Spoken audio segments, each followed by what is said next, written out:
भगवान के पार्षद प्रकट हो गए तो बचा लिया। तो एक मुसलमान देख रहा था, उसने 500 माला पहनी तुलसी की।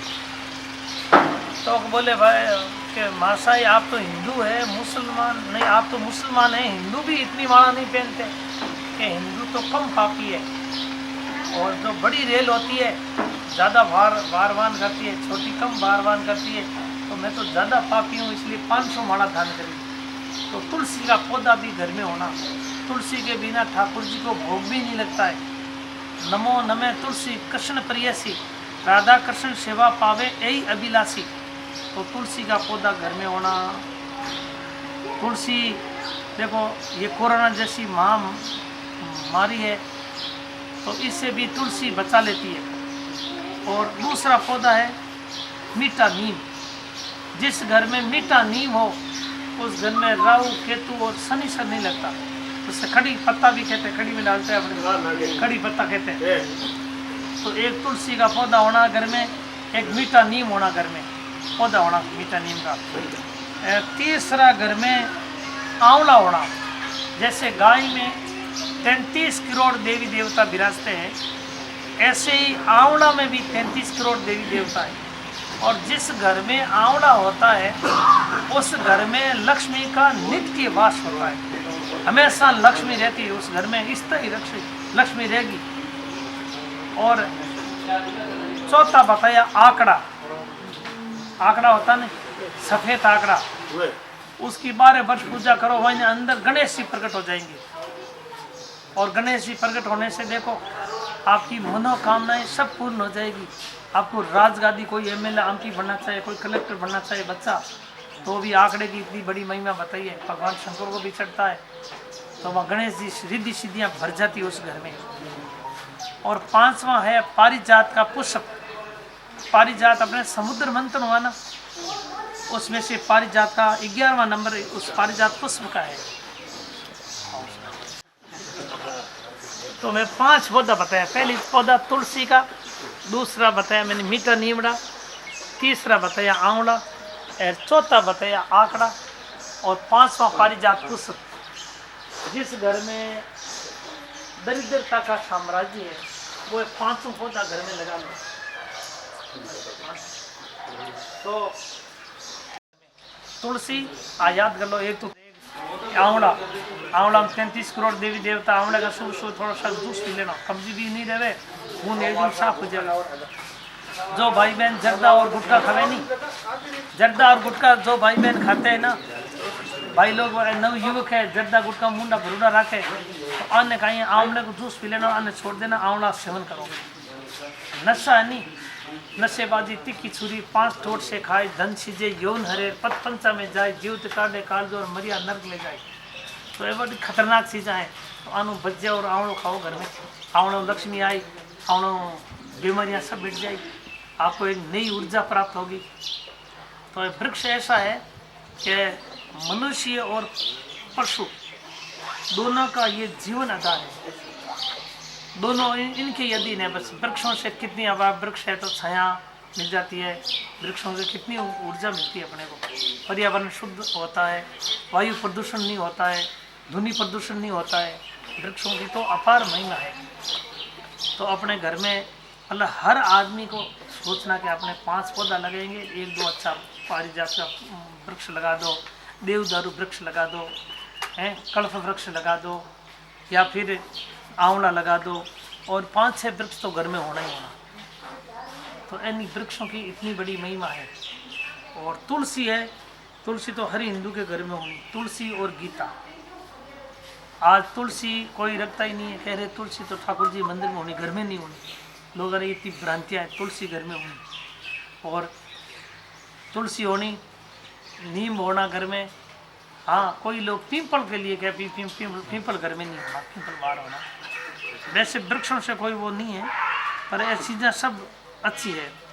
गीता और रामचरितमानस अपने हिंदुओं की 2 आंखें हैं। जिस घर में गीता नहीं, रामचरितमानस नहीं, वो हिंदू अंधा है, वो उनको मतलब अपना हिंदू धर्म का ज्ञान ही नहीं है, तो वो अंधा है।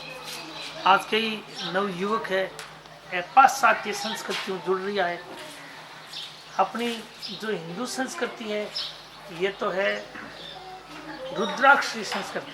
रुद्राक्ष है ये शिव संस्कृति है, ये मुर्दे को जिंदा करने की संस्कृति है। और पाश्चात्य संस्कृति है वो अंगूरों के रस की है, अंगूरों के रस से वो मदिरा बनता है, बेहोश करने की है, जिंदों को मुर्दा बनाती है। अब कई लोग टीवियाँ देखे फिल्म देख देख कर कटिंग कर ले उल्टा, कितना बुरा लगे।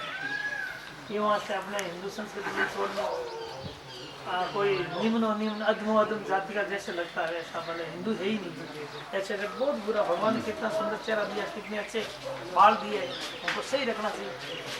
तो अपने 5 साल की संस्कृति नहीं जोड़ना, हिंदू संस्कृति में रहना। और फिर भगवान ने कृपा की है गीता पढ़नी। गीता की कितनी महिमा है।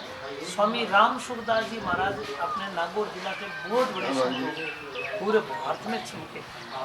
तो राम सूरदास जी ने 104 वर्ष तक गीता पढ़ी, लगातार गीता पढ़ी।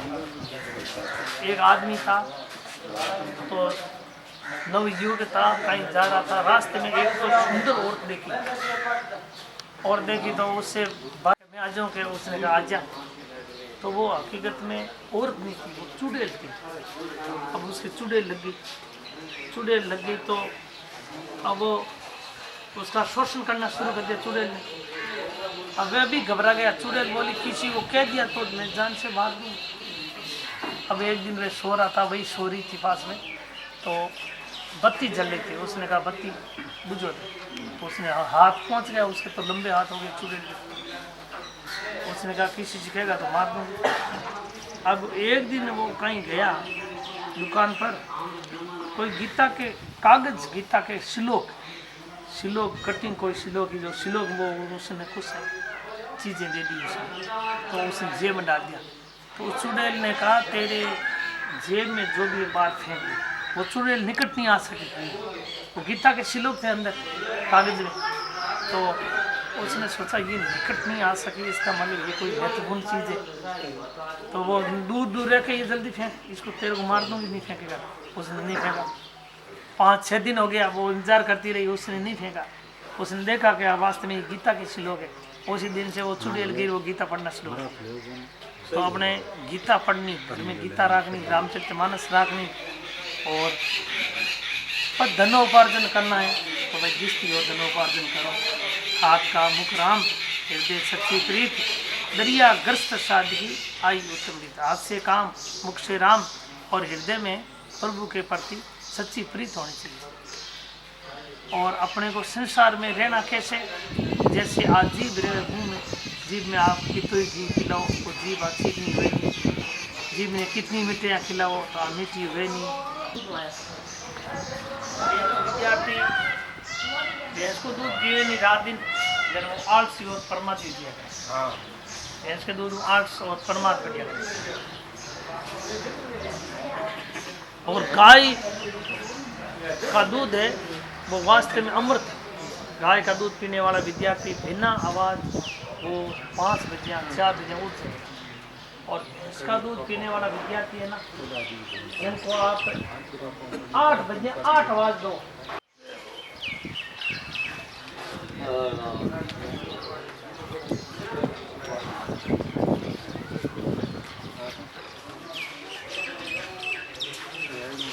गाँव में आप गौशाला है,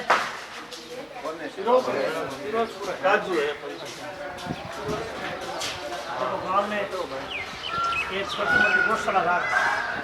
ये गायें तो सुने देती है, 100-200 गाय मिल जाए, बच्चा आपको मिले ही मिलेगा। जिस दिन वह बिखा करेगा तो गाय को दूध बहुत महत्वपूर्ण है। विद्यार्थी है नहीं, विद्यार्थी के अंदर 5 गुण है गाय के दूध में। विद्यार्थी भैंस को दूध दिए नहीं रात दिन, जब वो आलसी और परमात्मा दिया गया। भैंस के दूध आलस और परमात्मा दिया गया।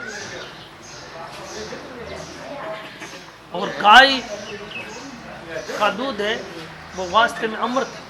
गाय का दूध पीने वाला विद्यार्थी बिना आवाज़ वो 5 बजे 4 बजे उठ सकते। और इसका दूध पीने वाला विद्यार्थी है ना, उनको आप 8 बजे 8 आवाज़ दो। फिर वो काम करे को नहीं पाडो आँख काट जाना आँख काट। एक बार दादी माँ आवाज़ करे मेरे तो ये सो काई थारी माँ ने खयो रे जो 8 बज गई हाल उठो को नहीं।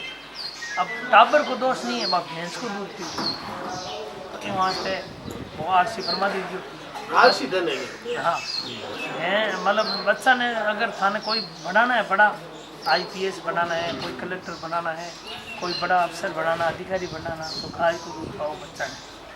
तो वो एक तो फुर्तीला हुई वो जल्दी उठी 5-6 घंटा रात में पढ़ी 5-6 घंटा दिन में पढ़ी जरा वो आगे जा मान गाय को दूध पानो। एक जिस माता के पेट में बच्चा है वे अगर दूध पीती है भैंस का तो वो बच्चा पांडे जैसा होगा। जिस माँ के पेट में बच्चा है माँ गाय का दूध पीती है तो वो कृष्ण कन्हैया जैसा होगा।